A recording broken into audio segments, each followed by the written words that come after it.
Lado B da Gastronomia. Um espaço colaborativo onde a gente conta tudo ou quase tudo que está por trás do mundo dos restaurantes. Olá, esse é o Lado B da Gastronomia, eu sou Gisele Heck e ao meu lado tenho a Sâmia Fiuza, que é a nossa comentadora e consultora de negócios na restauração. Tudo bem, Sâmia? Tudo bom, Gisele? Tudo bem. E aqui com a gente no programa de hoje, a gente tem a Lara Espírito Santo, que está à frente de um projeto incrível aqui em Lisboa, que é o 100. Tudo bem, Lara? Tudo ótimo, gente. Muito obrigada por estar aqui, um prazer enorme. Prazer é nosso. Nossa. E a gente começa a conversa, Lara, com uma pergunta que a gente tem feito para os chefes que vêm aqui como convidados e que traz muita curiosidade, desperta curiosidade nas pessoas. Como é que surgiu a Lara, chefe de cozinha, empreendedora na restauração? Então, o meu passado antes da cozinha sempre foi em impacto socioambiental. Eu tenho um mestrado nisso e trabalhava em grandes projetos socioambientais no Brasil. E passei muitos anos pulando de emprego para emprego. Eu falo que eu sou uma rebelde com causa, mas nunca tive muita ideia de como, né? E tive várias situações pessoais e falei assim, não, vou cozinhar, que é a minha paixão. Sempre foi. Isso foi com 24 anos. E aí fui para a cozinha, achando que eu ia ter que me desfazer desse meu lado ativista e com todo esse conhecimento que eu tinha, né, aglomerado durante os anos, a experiência. E, na verdade, foi muito pouco tempo depois que eu comecei a cozinhar que eu percebi que a comida, na verdade, estava no cerne de tudo que eu acreditava e tudo que eu queria, né, tudo que eu tinha dedicado a minha vida para lutar, a comida estava no cerne de tudo. E foi aí que a Lara, chefe e empreendedora, se manifestou no mundo. E dentro desse contexto, a gente definiu um tema aqui para falar, que é sustentabilidade, mas a Lara comentou que esse termo, apesar de muito utilizado, tanto na questão ambiental, como também na questão de sustentabilidade financeira dos negócios, não é um termo que a Lara, enquanto empresária e chefe, utiliza tanto. Por quê, Lara? Explica qual o termo que você acha que cabe melhor nesse contexto. A questão do termo sustentabilidade é que é um termo que foi, durante os últimos anos... Primeiro, ele sempre foi muito mal explicado, né? É um conceito que abrange muitas coisas e foi muito mal definido de uma maneira, né, fácil e palatável de se explicar. E uma palavra com pouca definição acaba sendo uma palavra que quer dizer tudo, e uma palavra que quer dizer tudo, na verdade, não quer dizer nada. E acho que ela foi abusada muito nos últimos anos e, infelizmente, perdeu o valor. E por essa questão mais da falta de definição, né, a gente, no nosso projeto, não usa muito esse termo, por mais que seja, né, o nosso DNA. A gente não usa esse termo e a gente trabalha com a palavra impacto. Impacto e responsabilidade. Mas impacto é uma maneira muito mais tangível de entender o que acontece, né, através das nossas ações, ou falta delas, e entender o que acontece de fato, e nem sempre é uma coisa preta e branca, né? Muitas vezes acontece coisas boas e ruins, e esse impacto é o que a gente tenta trabalhar, né? Agora, no processo de chegada à cozinha, como é que foi os teus momentos antes de abrir esse empreendimento aqui em Portugal? Como é que foi essa tua trajetória dentro da cozinha antes de se tornar empreendedora? Na verdade, assim, no minuto que eu comecei a cozinhar, eu comecei a estudar isso, a focar o meu interesse nisso, né? Eu comecei logo, já fazia um estudo muito forte, comecei a fazer palestras no Cordon Bleu em Londres, era palestrante convidada para falar sobre sustentabilidade alimentar, de comida, e comecei também a entrar mais a fundo no que estava acontecendo no ambiente que eu estava, que era em Londres, né? E através dos restaurantes que eu trabalhava, criei uma rede muito forte de fornecedores. Dali, eu e o meu sócio e parceiro, o George, a gente começou a fazer um trabalho juntos que era fazer pop-ups e eventos utilizando só subprodutos ou produtos que os fornecedores não conseguiam vender por algum motivo ou não vendiam. Assim, exemplos, cortes de carne que não eram populares ou frutas que não tinham se classificado esteticamente, né, como o tipo mais utilizáveis. Exatamente. E a gente começou a fazer eventos só com isso, assim, só para deixar bem realçado, não tinha nada estragado. Porque a gente quando a gente fala de desperdício, muita gente associa coisas, né, que não são boas o suficiente. Na verdade, não são isso, são literalmente excesso, né? Então, a gente começou a fazer esse pop-up, começou a dar super certo. E aí foi na época que o Silo, que é do chefe chamado Douglas McMaster, que era em Brighton, foi para Londres. E no que ele foi para Londres, a equipe mudou e eu me juntei à equipe e o George também.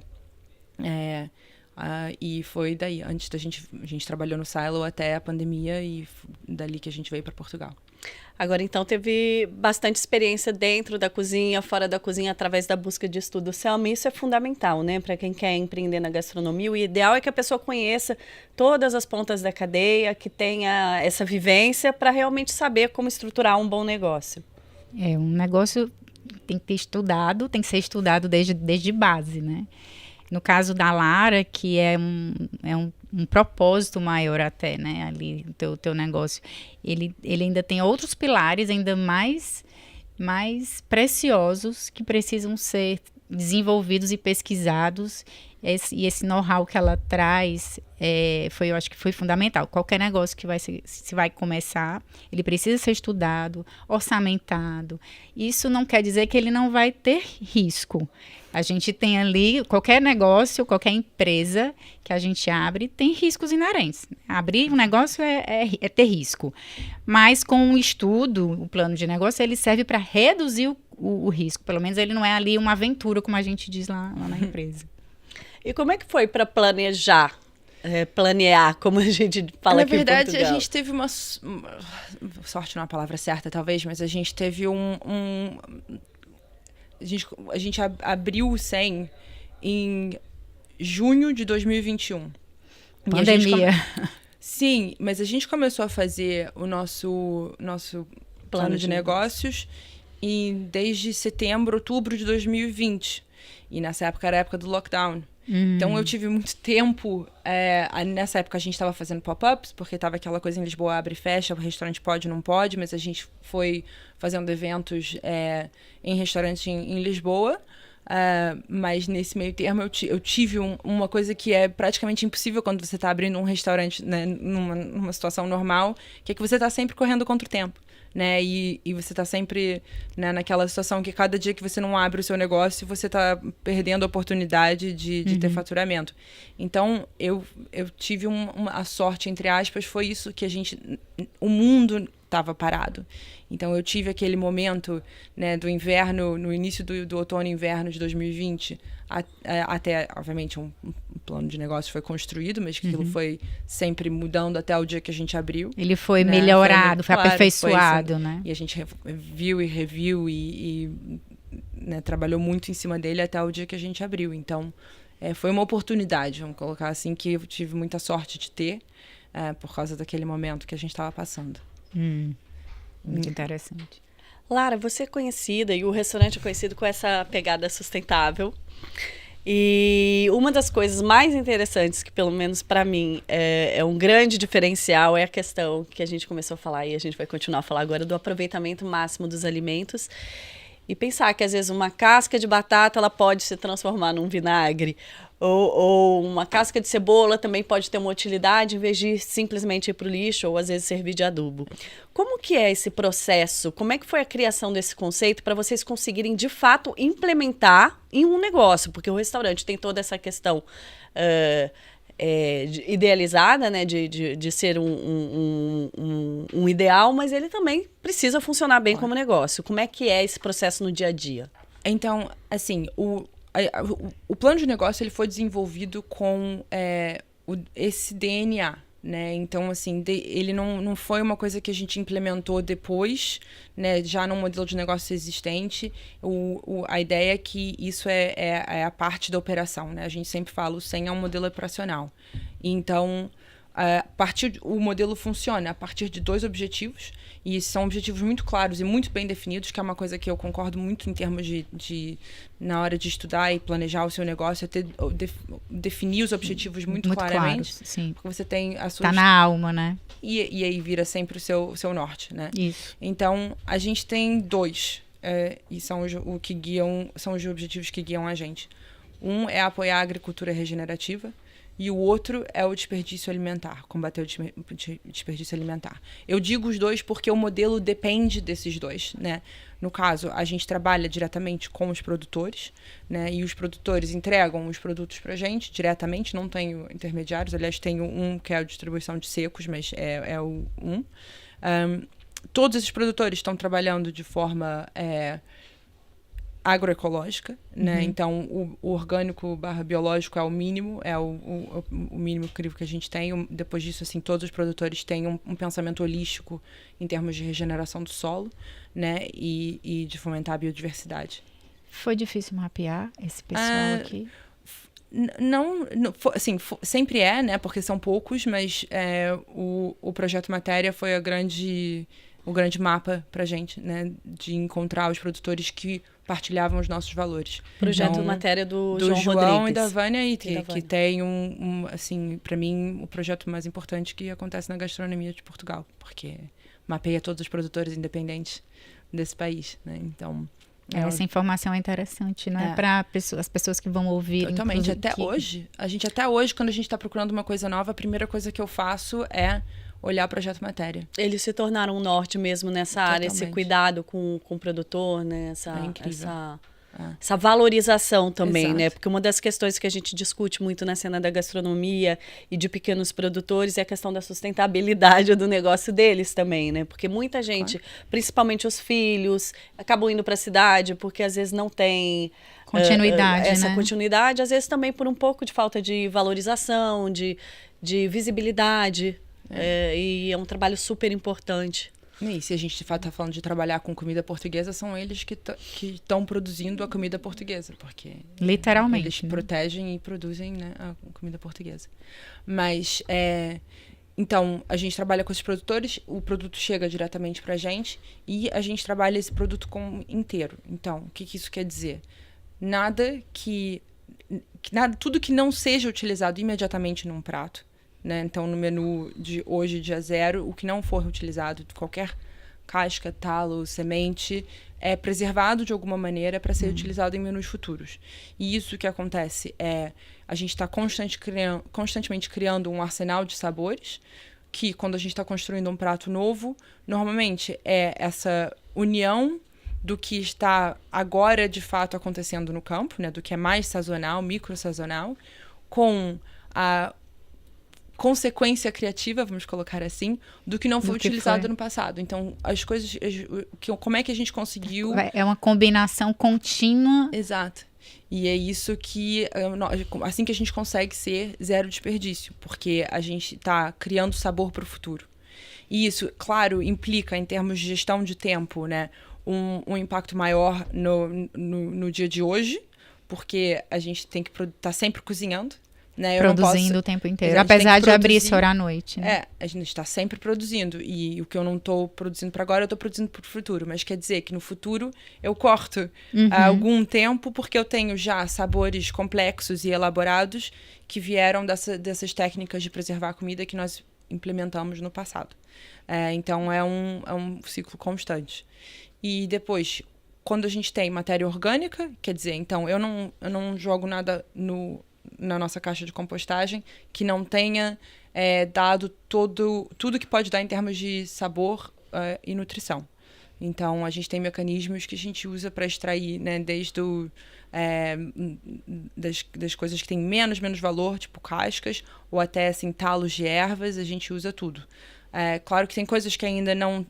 E eu sou super aberta sobre isso. Eu tenho os meus ciclos que não são fechados. Então, por exemplo, as cascas dos ovos ainda não consigo transformar isso numa coisa comestível, isso é compostado. Mas, por exemplo, agora a gente está fazendo uma massa que tem uma pasta de osso de peixe. Então, ela, dentro do macarrão, vem com uma porcentagem a gente faz uma pasta do osso do peixe. Então, é menos uma coisa... Sim, claro, eu posso sempre fazer um caldo. Mas a gente tenta sempre criar produtos que tenham um valor intrínseco maior do que o seu, né? Do que o seu óbvio. original. Sim, o caldo é a minha rede de segurança, né? Sim. Eu posso sempre fazer um caldo, que nem a gente faz sempre um melaço com todos os legumes e vegetais. É um melaço que a gente faz... que a gente extrai todos os açúcares e todo o sabor dos legumes. Nada passa disso, porque às vezes tem coisas que destroem um caldo, né? Uma casca que possa ser muito amarga, se você coloca num caldo delicado de legumes, acaba. Mas no melaço, não. O melaço, ele é muito... Ele é forte, ele já é por si, né? Ele é forgiving, como a gente diz em inglês. Peço desculpas pela... A gente consegue estender um pouco mais. Ele tem uma licença poética. Exatamente, licença poética, exatamente. Ele tem uma licença poética maior. Então, a gente tem basicamente isso. Quando a gente depois tem aquela matéria orgânica que já não tem valor nutricional nem de sabor, aquilo é compostado. E esse é o ciclo. Mas a gente também vai um pouco além desse modelo fechado. A gente tem algumas coisas que a gente tem uma visão de desperdício que é um pouco além de simplesmente do descarte, do lixo. A gente trabalha também com tentar entender os desequilíbrios que existem no ecossistema, né? E o porquê. Existe muita coisa em excesso no ecossistema ou pouco valorizada, e existe um desperdício, né? Talvez um desequilíbrio, talvez. Ideia de desperdício numa coisa mais conceitual, um desperdício de oportunidade de utilizar esses produtos que seriam uma resposta muito mais rápida às necessidades da natureza, né? Agora, em termos financeiros, o que representa em termos de economia para o restaurante a partir do momento desse processo de olhar o produto e os subprodutos de uma maneira mais cuidadosa, mais carinhosa? Assim, a Samia talvez possa me corrigir nisso, mas do que eu entendo, né, acho que muitos restaurantes têm por volta de 5% a 8% num modelo já incluindo desperdício, e eu tenho 0%. Depende. Tem gente que consegue até ter mais do que isso, né? Sim, não, eu imagino. Esse é o dado que eu tenho, é um dado de média de indústria. É bem por aí mesmo. Mas eu tenho 0. Então, esse 0 quer dizer que... Esse 7%, ele transforma financeiramente, não é? Ele dá condições financeiras. Exatamente. Também. E se a gente olhar isso numa escala maior da produção alimentar, né? A gente tem, por exemplo... o fato que a gente faz... Vou dar um exemplo muito simples. Nós fazemos a nossa manteiga, né? Então, eu tenho a nata. Da nata, mais ou menos 40% da nata é a manteiga, né? Você tem uma média de pelo menos 60% sendo o leitelho. Depois do leitelho, eu faço um queijo fresco. E do queijo fresco, eu tenho o soro. Então, eu tenho esses 4 produtos de um produto só. Mas quando a gente compra que seja só a manteiga, aqueles 40%, na verdade, tem o valor inteiro, né, dos 100% em 40%. Sim. Então, e eu uso o leitelho para fazer X outros produtos, que depois eu vendo por cima disso, entendeu? Então, eu, na verdade, não só estou economizando, como eu estou utilizando o potencial financeiro desses produtos individualmente, não como, né, desconsiderando o descarte. Sim. No aspecto prático, Samia, é possível, e já acrescento, né? Como é possível criar um plano, não necessariamente idêntico ao modelo do SEM, que tem todas essas particularidades, mas que o foco seja evitar desperdício, como, por exemplo, pegar uma matéria-prima, uma carne, e utilizar as aparas para fazer um outro prato. Isso é fundamental para manter a sustentabilidade financeira de um restaurante? Tem que ser olhado com cuidado? Tem que ser olhado com cuidado e tem que ter processo, né? Os processos, eles têm que estar, eu acho que você deve ter isso lá muito bem mapeado e com pessoas capazes e que consigam replicar, porque os processos é que vão dar essa característica, essa sustentabilidade. A gente vai falando de novo aqui de sustentabilidade, né? É inevitável. Mas os processos é que vão dar a consistência pro modelo, não é? Você precisa ter as coisas bem mapeadas. Uma proteína, por exemplo. Se você recebe do fornecedor uma proteína X lá, uma carne, e você tem um operador que vai... Você sabe que determinado operador, inclusive, trabalha às vezes melhor do que outro. O que é que você precisa mapear? Que esse cara, ele trabalha melhor do que esse outro aqui. E que ele consegue aproveitar melhor toda aquela proteína. Isso é um processo, isso precisa ser mapeado, né? E existem vários outros que a Lara deve conhecer muito mais do que eu dentro da operação cozinha, né? Porque a gente olha mais em termos gerais, o gestor ele tem esse olhar mais geral, mas é a partir dessa construção dos processos mesmo, eu acredito. Acho que passa muito por olhar com cuidado para os ingredientes detalhes. E na hora de fazer o planeamento pensar muito nisso, né? De como é possível. E a Lara comentou uma coisa interessante também, antes da gente começar a gravar aqui, que eu acho importante de ressaltar, que às vezes é uma questão de boa vontade e disponibilidade de tempo, né? Porque às vezes os processos não são tão complexos, é você ter a técnica, você ter a matéria-prima, o produto e desenvolver em cima. Pra mim é muito claro, na verdade, porque tudo volta à criatividade, né? Então, assim, mesmo se...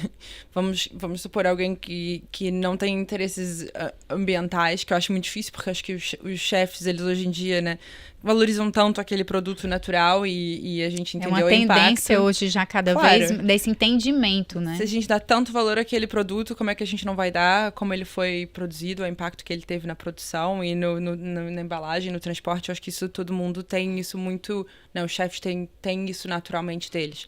Mas eu digo assim, vamos supor, seja só por uma questão financeira, o que precisa ser aplicado, né, para ter o resultado financeiro, na verdade, é a criatividade, né? Técnica. E a técnica, que a gente tem tanta, né? Tem tantos chefes talentosíssimos e incríveis. Então, assim, eu não acho que a gente não retém um capital intelectual que não acho que não tem nada a ver com isso. Eu acho que existe, sim, uma gestão de tempo e de pensar, né, como é que isso pode ser aplicado, mas cozinhar com o ingrediente como um todo e não querer desperdiçar alguma coisa e querer criar uma coisa mais interessante, né, daquele subproduto, o que precisa ser tempo e criatividade, né? Eu acho que a cultura também do lugar tem que estar bem implementada. As pessoas que estão lá dentro, elas já têm que vir com essa camisola vestida assim mesmo, né? Acho que sim. Mas também, assim, muita gente que quer vir trabalhar no SEM quer vir por ver o lado da inovação. Entendo. Entendeu? Não, então, óbvio que, acho que, como eu disse, acho que muitas pessoas já estão muito mais engajadas, né, com o assunto da questão do impacto socioambiental, mas muita gente, a maioria dos CVs que a gente recebe é de pessoas que querem ver o que a gente está fazendo com isso, entendeu? As técnicas que a gente está aplicando, como é que a gente faz, né? Como é que a gente cria os produtos que a gente está criando, né? E tudo que tem a ver com a cozinha em si é o que tem atraído os cozinheiros que querem vir trabalhar no SEM. Então, eu acho que é realmente muito inovador, né?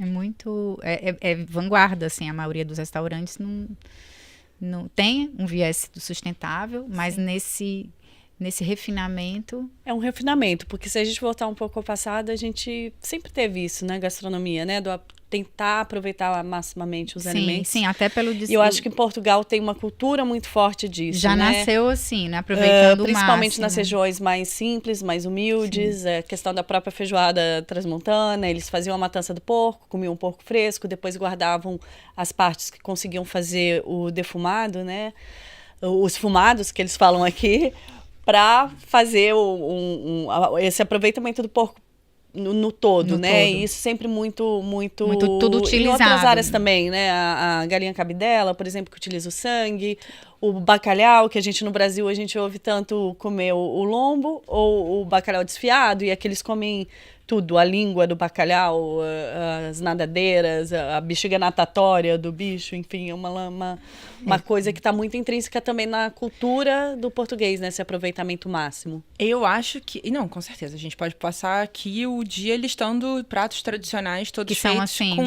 com esse intuito. Mas assim, quando a gente fala de inovação, eu acho que o que a gente está fazendo sempre no 100 é um único porquê. No sentido de que a criatividade do George, que tá, né, ele que lidera a cozinha. O que ele tá utilizando todas essas técnicas para criar uma coisa que é muito ele.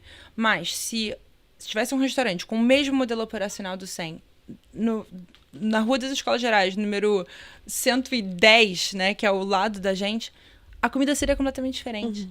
Então, assim, eu acho que é inovador, assim, sim, no sentido que a gente está colocando coisas no prato que talvez não sejam muito óbvias, que sejam muito diferentes, mas eu acho que a inovação, na verdade, é ter essa coragem de gastar esse tempo e a criatividade focada nisso. Porque eu, pessoalmente, acho que todas as culturas no mundo passaram por momentos de escassez. Sim. E a técnica... a gente não tá... Basicamente, assim... Ninguém tá inventando a roda. A gente não tá inventando a roda, sabe? A gente usa, por exemplo, no 100 a gente usa muitas técnicas asiáticas, porque tem um poder enorme de extrair complexidade, né, de sabores simples, né? Então, assim, a fermentação faz muito isso, mas a gente encontra fermentação em milhares de culturas do mundo, né? Desde o sul da Ásia até a América do Sul, né? Tipo, técnicas indígenas brasileiras de fermentação, muitas. E a maioria das vezes, essas técnicas, elas são feitas para prolongar a vida, a vida e a acessibilidade da comida, né? Então, nada disso é novo. Na verdade, a resposta já está aí. A resposta está no mundo e na cultura e nas nossas histórias. E principalmente em pessoas, né, comunidades e pessoas que têm essa preocupação com a terra e com o meio ambiente.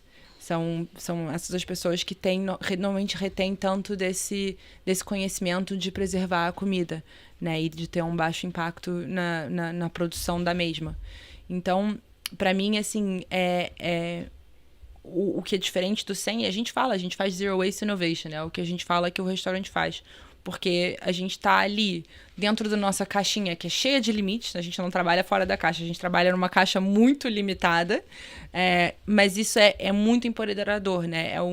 Aquela ideia exatamente, da criatividade limitada, onde sem poder jogar nada fora, só podendo usar os produtos que os meus produtores têm naquele momento, acaba que eu não tenho a liberdade de escolher qualquer produto do mundo inteiro, então eu vou pensar em 15 ideias diferentes do que eu vou fazer com uma casca de cenoura, do que simplesmente jogar lá fora, porque eu não tenho, né? Eu tenho que ficar dentro daquela caixa. A escassez gera a criatividade. A limitação gera a criatividade. Então, eu acho que é muito... Assim, o que a gente está fazendo, sim, é único ali para o 100, mas que o modelo não. O modelo, na verdade, é super libertador, porque ele força uma criatividade original, né? A gente força você a tentar realmente pensar o que você pode fazer com aquele produto, né? Ele não é nada preguiçoso. Não, isso não. É um exercício diário. E é árduo, isso não tem a menor dúvida. É complexo. Você diria um restaurante já é complexo. Já é complexo. Mas com essas limitações é uma coisa herculeana. E manter dentro do conceito, manter dentro da ideia, né? De toda... A gente é bem radical nesse sentido. A gente erra muito. Mas Mas faz parte também. Sim, é assim. E é um modelo que não é um modelo estático. Ele precisa evoluir, ele precisa aprender, né? Então, assim, o erro é parte disso. Mas a gente não compromete, e tem uma diferença ali, né? A gente, né, por exemplo, ano passado eu fiquei 3 meses sem ter açúcar porque eu não encontrava açúcar biológica em embalagens sem ser de plástico. E fiquei 3 meses sem utilizar açúcar. O George quase me matou, mas foi assim, a gente não pode não se comprometeu. E a gente foi usando outras coisas e foi encontrando outras maneiras de acrescentar a doçura. Hoje em dia, até, por exemplo, se a gente está fazendo molhos ou caldos, a gente usa... Uma das nossas produtoras tem cana-de-açúcar. A Rita tem um pé de cana-de-açúcar na fazenda dela. Então, tipo, a gente, em vez de botar... A gente acrescenta um talozinho de cana-de-açúcar e aquilo adoça naturalmente. Então, assim, foi uma coisa que acabou vindo quando a gente estava nessa escassez de açúcar. Mas, enfim, a gente erra, E eu sou muito aberta sobre os nossos erros e as coisas que a gente ainda não conseguiu conquistar. Como, por exemplo, a gente ainda não conseguiu estar 100% sem plástico. Isso que eu ia perguntar dessa história. Como A é gente que é não- pra então, conseguir assim, isso? Ou chegar gente perto dessa meta? A gente não tem plástico na operação interna, zero. A gente não tem plástico filme, a gente não tem nada descartável. Nossos fornecedores. Os às fornecedores, vezes, a gente já tá... Na verdade, assim, todos os fornecedores frescos é tudo sem plástico. O que a gente consegue em termos de seco em papel... O erro acontece muito em situações ainda que eu tô tentando encontrar como é que eu vou lutar contra isso, mas ainda não encontrei. Por exemplo, a farinha é uma farinha em moagem de pedra que vem em sacos de papel, mas a transportadora embala o saco de papel a plástico.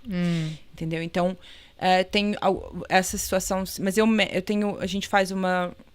A gente mede todo e classifica todas as embalagens que entram no restaurante. Então, eu sei o quanto de papel vem por semana, papel e cartolina, quanto de plástico, que tipo de plástico. E esse plástico, ele é guardado e a gente trabalha em parceria com uma empresa no norte que chama Precious Plastics. Então, quando eu acumulo o suficiente, eu envio para eles e eles fazem painéis que transformam em... cômodas ou que transformam em móveis. Sim. Móveis, ok. E a gente tenta sempre que isso volte para o restaurante. Então, a gente agora tem um móvel no banheiro que foi feito com 3 anos de plástico Olha que acumulado. Mas, por exemplo, se entra um plástico, se algum produto entra com plástico que eu não consigo, sem querer, porque não é para entrar com plástico de maneira nenhuma, mas quando entra com um plástico que eu não consigo transformar, que eles não podem utilizar, corta. Não faz parte mais do sistema. Então, nós somos radicais assim porque a gente está tentando provar que o sistema funciona. E a gente então a gente procura alternativas, né, até aquilo ir se acertando.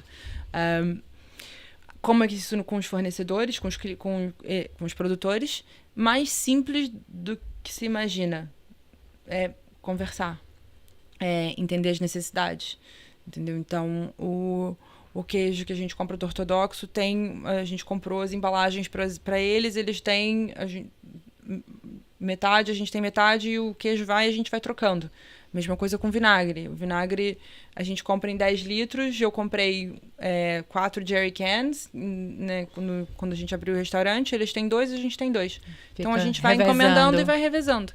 Às vezes é um pouco entender a necessidade do próprio fornecedor, né? Assim, qual é o seu maior obstáculo em não me entregar o plástico e tentar entender aquela parceria, né? E até hoje em dia, até o gelo dos coquetéis, que é aquele gelo transparente que normalmente é entregue num plástico de uso único, também vem sem plástico.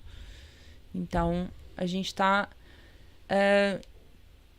se esforçando. Conseguindo. Sim. O mais difícil é quando a gente... E por isso que é tão importante esse trabalho direto com os produtores. Porque essa conversa, né? De entender os desafios deles, qual é o ônus, né? Qual vai ser o caminho a ser... E como é que a gente pode trabalhar como é que a gente consegue chegar num trabalho, né, que seja positivo compatível e positivo. Exatamente, porque às vezes, a maioria das vezes, quando alguém diz não, de cara, assim, não dá para entregar sem plástico, é porque eles não conseguem sair daquele modus operandi, né? Mas se a gente entender o que é necessário, né? Então, assim, tá bom, então eu vou assumir o seu risco e te dar essas embalagens e vamos ver se funciona, né? E dali, normalmente, a nossa resposta tem sido 95% positiva. Muito bom. O mais difícil é quando você tem empresas maiores e é mais difícil de ter essa conversa direta. Você não tem o outro lado de dizendo, não está funcionando. Por quê? Vamos conversar.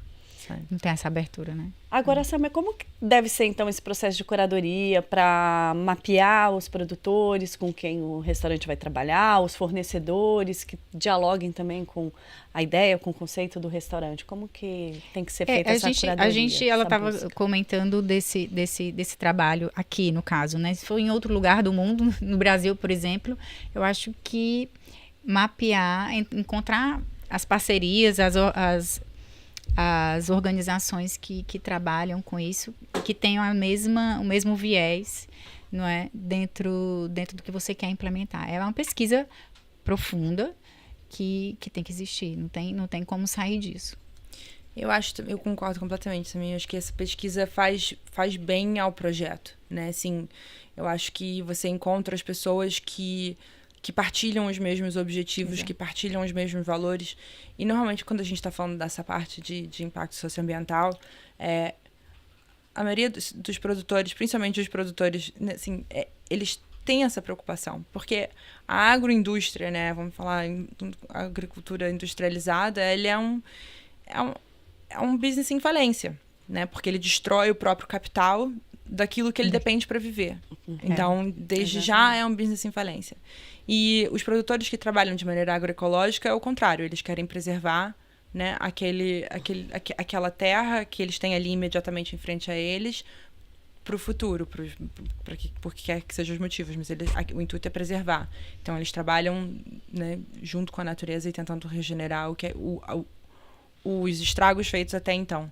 E eu acho que quando você encontra esse ponto em comum, né, quando você encontra alguém que consiga dar visibilidade para esses produtos, no fundo, em termos do restaurante, né, a oportunidade que os restaurantes têm é que eles têm esse posicionamento na cadeia. Eles podem apoiar os agricultores que estão fazendo as coisas direitas e dar visibilidade, ajudar eles a escalar, ajudar, né, então, assim, e tudo de uma maneira, né, a gente está falando de negócios, né, então essa é uma parceria de soma positiva. Ganha-ganha.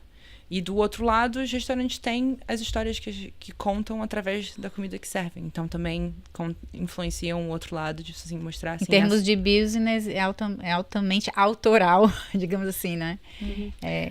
Fica bem interessante. E, na verdade, apesar de ser um projeto específico, com público-alvo diferenciado, também é possível, eventualmente, um negócio mais simples, também pensar nessas estratégias, né?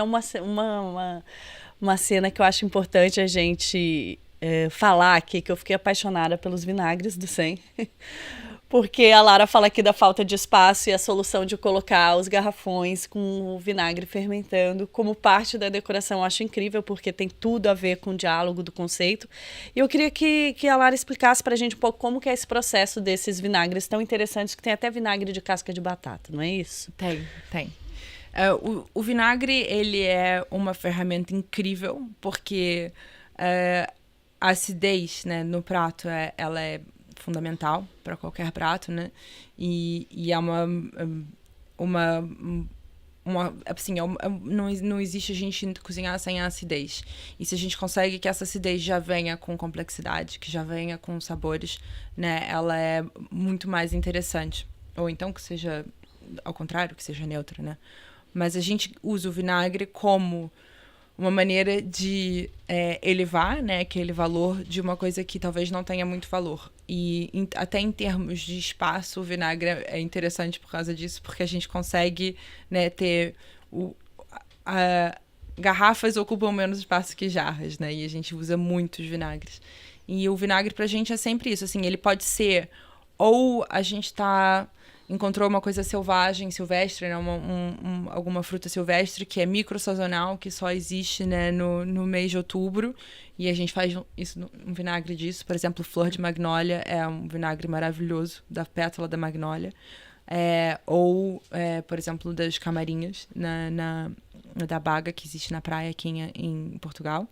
Ou, como a Gisele disse, tipo, das aparas. Então, o que a gente usa muito é a casca e a para da batata yacon, que é uma batata com valor nutricional muito, muito elevado e com muito sabor.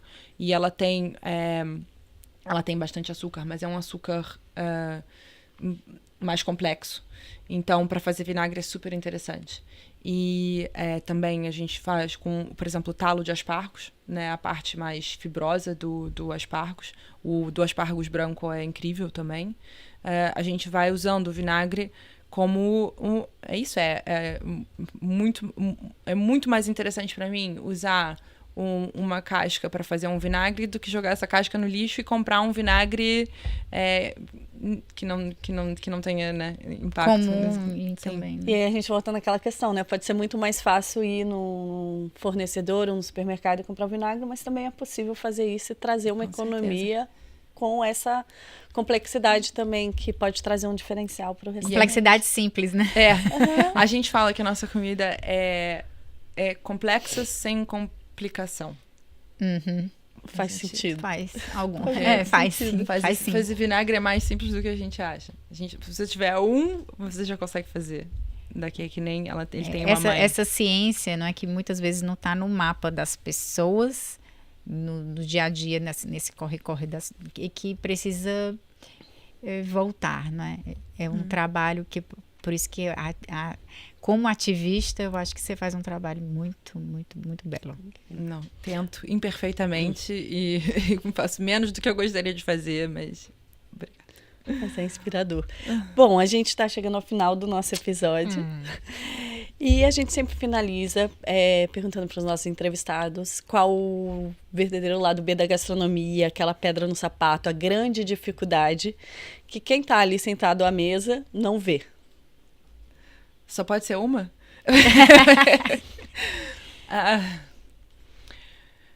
Eu acho que tem um pouco uma desconexão com um todo, né? Eu acho que aquela que a gente tenta, como restaurante, você tenta criar uma experiência que é consumida naquele momento, né? Então, ela existe naquele momento e, eventualmente, na sua memória. Mas eu acho que tem uma pouca apreciação para tentar entender a complexidade da cadeia, não só de um restaurante, de uma operação de um restaurante, mas do impacto, né, da cadeia alimentar em si, que esse restaurante faz parte, né? E é uma coisa que, desde as condições de trabalho, né, desde o impacto social e das condições de trabalho nos restaurantes e na cadeia alimentar toda, até como os produtos são respeitados e utilizados, e as pessoas que estão por trás disso, por uma coisa que ela começa e termina num espaço curtíssimo de tempo e ela só fica depois na memória daquela pessoa, né? Então, nós trabalhamos muito, né, para criar que aquele momento consiga viver mais tempo, né? Consiga viver mais tempo na memória de alguém. E eu acho que, para mim, existe um pouco de uma desconexão do que isso implica, né? E gostaria que isso, se pudesse, sim, que esse lado B fosse mais visível, seria isso, de um pouco mais de empatia e olhos abertos para o que acontece no mundo da comida. Muito bem. Muito interessante. Muito obrigada, Lara, pela Obrigada sua presença, que foi incrível. Obrigada mais uma vez, Samia, pela companhia. Gente. E seus apontamentos sempre muito pertinentes no que diz respeito à gestão. Obrigada. Bom, esse foi mais um episódio do Lado B da Gastronomia. E eu convido você a acompanhar a gente no @Lado B da Gastronomia no Instagram.